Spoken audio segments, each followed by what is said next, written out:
दोस्तों नमस्कार। आप सभी का बहुत बहुत स्वागत है आज के द हिंदू के सेशन में। दोस्तों मैं एक बार पुनः दोहरा दूं कि आज हमने द हिंदू का सेशन इसीलिए स्टार्ट किया है ताकि हम जैसे दोस्त जो यूपीएससी या फिर स्टेट पीसीएस मोस्टली जरूरत पड़ती है हमें यूपीएससी की तैयारी में हमारी इंग्लिश कितनी वैकेब है। दोस्तों हम जब स्टार्ट करते हैं, जब हमारा बैकग्राउंड हिंदी बेल्ट रहा हो, टोटली स्कूलिंग कॉलेजिंग हमारी जो है हिंदी से रहा है। अब जाके हम पूरे पूरे वर्ल्ड का इंडिया का टॉपेस्ट टफेस्ट एग्जाम अपियर होते हैं, तो उसमें हमें इंग्लिश की जरूरत पड़ती है। तो इंग्लिश हमारे पार्ट का, और उसमें हम मात खा जाते हैं कि हमारी जो बेसिक है वो कमजोर रहती है, हम इसको अवॉइड करके चलते हैं। और काफी कुछ दिक्कतों का सामना पड़ता है प्रीलिम्स में, मेंस में अगर बात करें किसी भी क्वेश्चन को समझने में, प्रीलिम्स की भी बात करें तो जो कॉम्प्रिहेंशन आते हैं लंबे लंबे जो हिंदी में होते हैं और इंग्लिश में शॉर्ट में होते हैं छोटे। तो इंग्लिश जैसे कि मालूम भी है कि इंग्लिश से हिंदी में ट्रांसलेटेड जो पेपर आता है तो उसमें हिंदी जो है थोड़ा कठिन होता है समझने के लिए। अगर हम इंग्लिश में कंफर्ट रहते हैं तो वो चीजें जल्दी आसानी से समझ आ जाती हैं, तो उसमें मदद मिलती है। तो उसी को मद्देनजर हमने स्टार्ट किया है, तो आई होप कि आप सभी तक ये पहुंचेगा। और पहुंचेगा तो मेरा इनिशिएटिव में सपोर्ट करिएगा और बताइएगा और कैसे शुरुआत किया जा सके, और ज्यादा से ज्यादा शेयर करिएगा ताकि उन सारे एस्पिरेंट तक हिंदी मीडियम के दोस्तों तक पहुंच सके जो कि इसको निगलेक्ट करके चलते हैं। इससे हमारे कई चीजें मल्टी डायमेंशनल हमें बेनिफिट होता है, हमारी थॉट बिल्ड होता है, मल्टीपल अप्रोचेस आते हैं, हमारे इस वोकैब स्ट्रांग होता है। और इसके साथ ही हमें इंग्लिश पढ़ना आता है, और इंग्लिश स्पीकिंग में भी वोकैब के प्रोनाउंसिएशन में फायदे होते हैं, तो बहुत सारे फायदे होते हैं। तो आइए शुरुआत करते हैं बिना किसी देरी के। फ्रंट न्यूज में क्या है आज? Mizoram Chhattisgarh record over 70% polling. तो अभी जैसे कि मालूम है आप सभी को कि अभी 5 स्टेट में अभी इलेक्शन, लेजिस्लेटिव इलेक्शन हो रहे हैं, जिसमें है राजस्थान, एमपी, छत्तीसगढ़, मिजोरम और इधर तेलंगाना। तो राजस्थान, एमपी और छत्तीसगढ़, तेलंगाना, मिजोरम, ये 5 स्टेट हैं। 5 स्टेट में पहले चरण में जो मिजोरम में कंप्लीट हो गए, और छत्तीसगढ़ में तीन तीन फेज में होने हैं, उसमें के प्रथम फेज में कंप्लीट हो गया।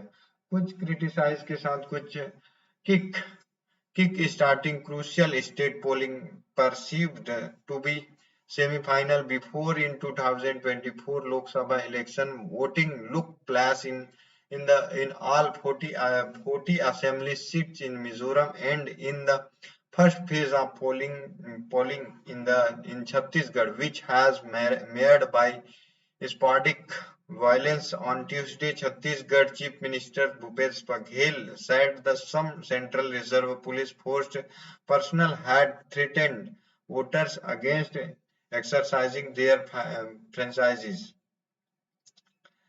While Mizoram recorded more than 76 polling by 4 p.m., about 71% voters had exercised their franchises by 5 p.m. in the 20 assembly seats of the Chhattisgarh, which went to the polls in the first phase. The voting percentage is likely to be upward when report from all polling stations, including interior and inaccessible polling stations, come in the election commission said for the 5 states going to the poll in this month: Mizoram, Chhattisgarh, Madhya Pradesh, Rajasthan and Telangana. The country of votes will be held in 3 Decembers. At least 3 security personnel were injured in violence in Moist most affect Bastar regions of the Chhattisgarh, where all 12 assembly seats votes in first phase. Inspectors from the elite Cobra unit of CRPF was the injured in IED blast triggered in Naxalite in Sukma district.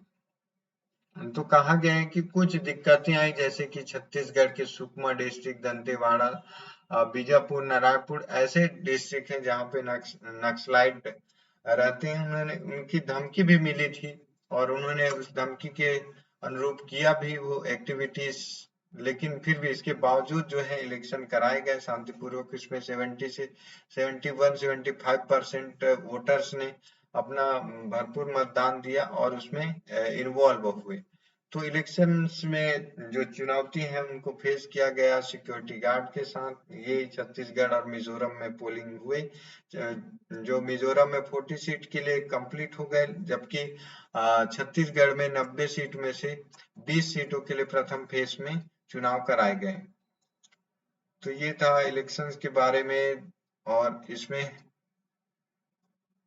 Bihar six raise quota to 60% after tabling caste survey. उन्होंने Bihar government cast सर्वे के बाद जो है 65% आरक्षण को बढ़ाने की बात करी है नौकरी में। The Bihar cabinet has approved a personal to increase reservation in the state for scheduled caste, SC, scheduled tribe, other backward classes and extremely backward classes from 265 from the current 50% quota crossing selling by the Supreme Court. Of bill to implement the increase will be introduced on November 9 during the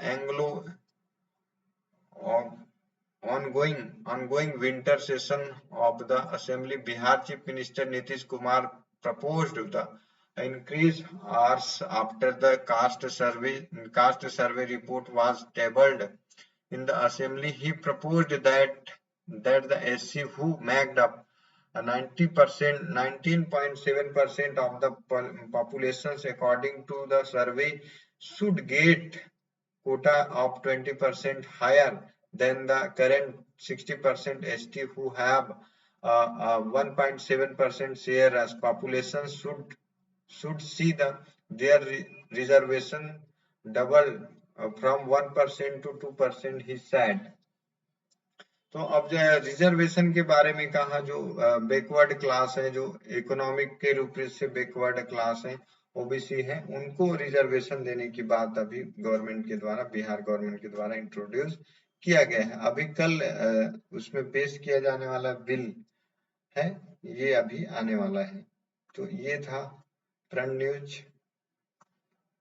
अभी हमारे लिए अब इधर कुछ important news नहीं है, अभी हम डायरेक्ट चल सकते हैं एडिटोरियल पेज पे।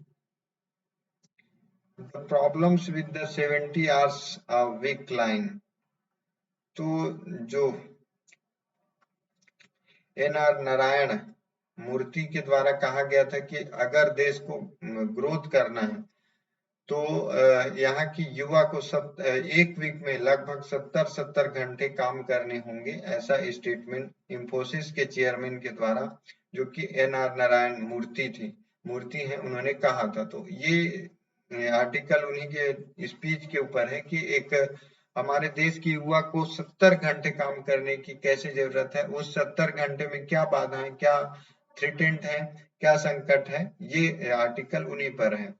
The Starline comment by Infosys co-founder NR Narayan Murthy that youngster in India must say that this is my country. I want to work 70 hours week in order to make the country competitive, and the support they received from the several members of the India INC, the undoubtedly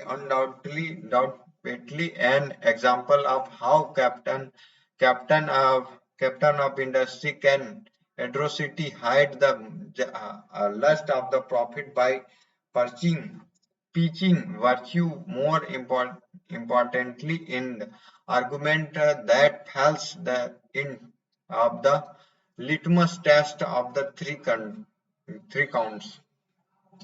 तो उन्होंने कहा था कि इंफोसिस के जो chair को founder हैं, उन्होंने एन नारायण मूर्ति कहा था कि हमारे देश के इंडिया के यूथ को लगभग 70 घंटे काम करने की नीड है। उनकी अगर देश को कंपटीशन में आगे ले जाना है, support to receive the several members of the India, तो ऐसा कहा गया था। तो उनमें दिक्कत क्या है, परेशानी क्या है? तो ग्रोथ 70 घंटे काम करने की में नहीं आ सकती, उसमें फैक्ट भी है। अगर टेक्नोलॉजी नहीं होंगे तो टेक्नोलॉजी के सहारे कैसे काम करेंगे? यहाँ के जो वातावरण है हर महीने जो है चेंज होता है, और यहाँ की कंडीशंस, वेदर कंडीशन भी सही नहीं इंडिया के, एनवायरमेंटल के हिसाब से और इंफ्रास्ट्रक्चर के हिसाब से, इकोनॉमिकल, पॉलिटिकल, और जैसे कि मालूम है भारत जो है एक बहुकल्चरल इंडिया है। तो यहाँ पे हर महीने, जैसे अभी दिवाली है कुछ दिन बाद, तो 3-4 महीने के बाद होली आएगा, ईद आएगा, और भी सारे त्योहार मनाए, हर 3-4 महीने में त्योहारों का सीजन रहता है।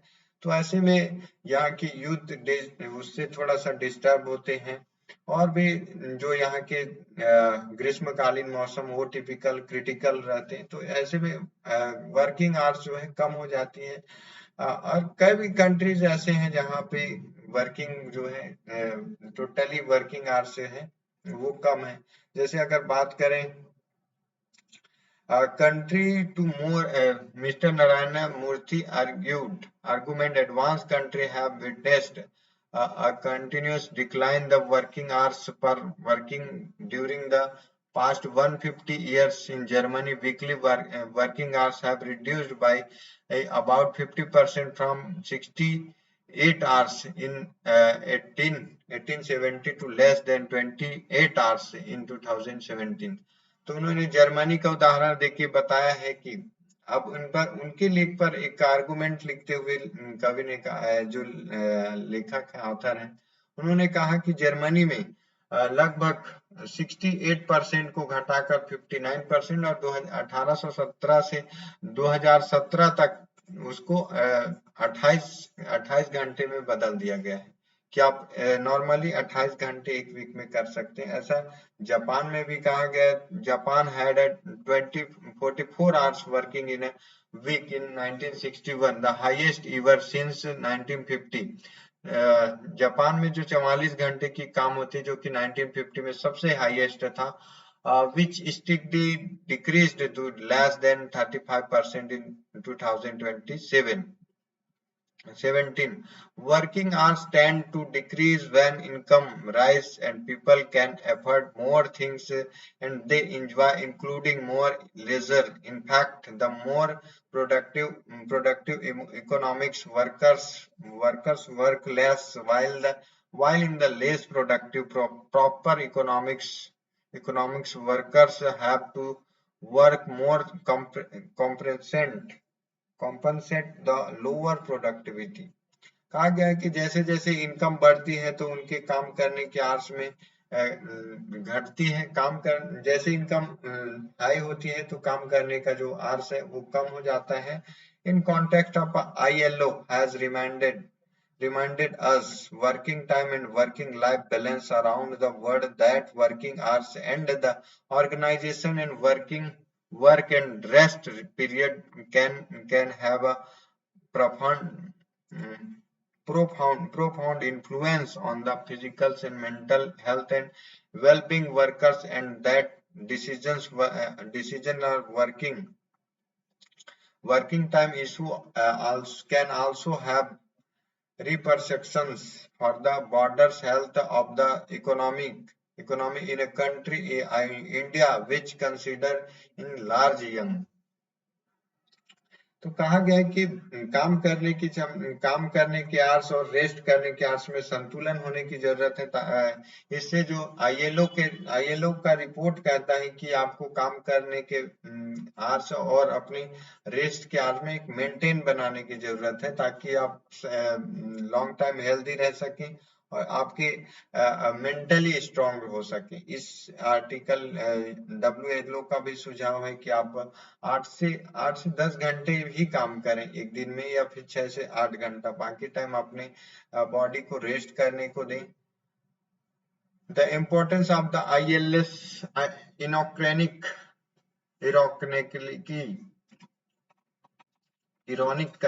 ironically, a section of the India INC has supported a 70% working week, despite being aware that if the implemented, that would be out of the step with the ILO convention number 1 hours of work industry convention 1999, which had benchmarked 8 hours average working day. Together ILO का ये report बताता है कि आपको अमूमन 8 घंटा ही काम करना चाहिए। तो ये था, मतलब उसके क्रिटिसाइज जो उन्होंने कहा था 70 घंटे हमारे देश के युवा को काम करने की जरूरत है। इस पर आर्टिकल है, कुछ इम्पोर्टेंट नहीं है एग्जाम के पॉइंट ऑफ व्यू से। विद कंक्लूड इन्होंने किया है, with the developed world veering toward strict enforcement of ILS across globally support chains, India can ILL effort of support of weakening of labor rights। तो यहाँ पे India के labour rights पर भी ध्यान रखना की जरूरत है, उनके लिए योजना स्ट्रेटेजिक प्लान बनाने की जरूरत पर बात की गई है। A verdict that hampers international law obligation, एक ऐसा सुधार जो इंटरनेशनल लॉ पर प्रभाव करता है। तो one of the foremost challenge foreign investor face in the India in the uncertainty in taxation measures, taxation released improbabilities rise not just due to the actions of the executive, but also the judiciary. Make this makes doing business in India difficult foreign players. The Supreme Court of India recent judgment of the assessing officers Circle International Taxation India New Delhi versus MS Nestle as a case which disposed of 11 petitions involving corporations such as Nestle, a Swiss multinational company, as Steria, European company, deserve to be seen in light. The critical question in the case was whether the most favored nations MFN clause of a tax treaties such as the Double Taxation Avoidance Agreement DTAA that India has signed could be given effected India without notification for the same under Section 19 of the Income Tax Act. These provisions allow India sign tax treaties with the other countries to avoid the income billed being taxed twice। तो कहा गया है कि जो हमारे देश में most challenger है बिजनेस करने का, उसमें है टैक्सेशन सिस्टम सबसे मोस्ट, मतलब सबसे ज्यादा प्रभावी है। हमारे देश में कोई भी बिजनेस, फॉरेनर जो इन्वेस्टर हैं, उनको अगर बिजनेस करने में दिक्कत होती है, उनके टैक्सेशन में दिक्कत होती है, तो वो हमारे देश के टैक्सेशन सिस्टम के कारण, कर अवसंरचना के कारण ऐसा परेशानी होता है। तो ऐसा केवल कार्यपालिका एग्जीक्यूटिव के द्वारा नहीं, बल्कि not only but supreme court ने भी अभी न्यायपालिका के द्वारा भी ऐसा टैक्सेशन सिस्टम के बारे में, उनकी न्याय में दखल अंदाजी, उनके बिजनेस के बारे में टैक्सेशन में न्यायपालिका के द्वारा भी कमेंट किया गया है। तो कहा जा रहा है कि फॉरेनर इन्वेस्टर के जो इन्वेस्टर हैं, उनकी न केवल एग्जीक्यूटिव बल्कि जो जुडिशरी है वे भी दखल अंदाजी करते हैं उनके बिजनेस में। ये आर्टिकल उसी पर लिखा गया है। मोस्ट फेवर्ड नेशन क्या होता है, स्टेटस टूरिज्म बेग क्या होता है, तो तो ये थोड़ा क्रिटिकल, थोड़ा सा हार्ड, मतलब हार्ड उसको एडिटोरियल को लिखा गया है। इस पे और भी अभी आर्टिकल आएंगे, उस पे हम चर्चा करेंगे। आई होप कि आपको एक्सप्रेस कर पाया हूँगा आप तक मेरे जो डिलीवर हैं जो भी आर्टिकल्स हैं उसके बारे में। तो ये हमारे एग्जाम के पर्सपेक्टिव से इम्पोर्टेंट आर्टिकल थे, और भी हमारे मतलब वे सारे आर्टिकल जो रिपीटेबल हैं, हम रोज पढ़ते हैं, वे हैं। तो अब हमको यहीं रुकते हैं, मिलते हैं नेक्स्ट सेशन में फिर नए न्यूज के साथ। तब तक के लिए आप सपोर्ट बनाए रखिएगा, कमेंट में बताइएगा और कैसे इसको इम्प्रूवमेंट किया जा सकता है, कैसे सुधारा जा सकता है। और शेयर जरूर करिएगा उन सारे दोस्तों तक जिनको इसकी सख्त जरूरत है, जो सीरियसली है अपनी तैयारी को लेकर, लेकिन वे कहीं ना कहीं अपनी इंग्लिश की कमजोरी की वजह से पीछे रह जा रहे हैं।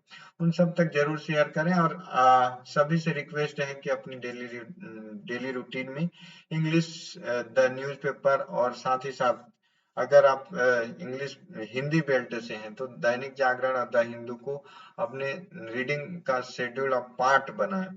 तो वीडियो में जुड़े रहने के लिए आप सभी का बहुत बहुत धन्यवाद। मिलते हैं कल के सेशन में।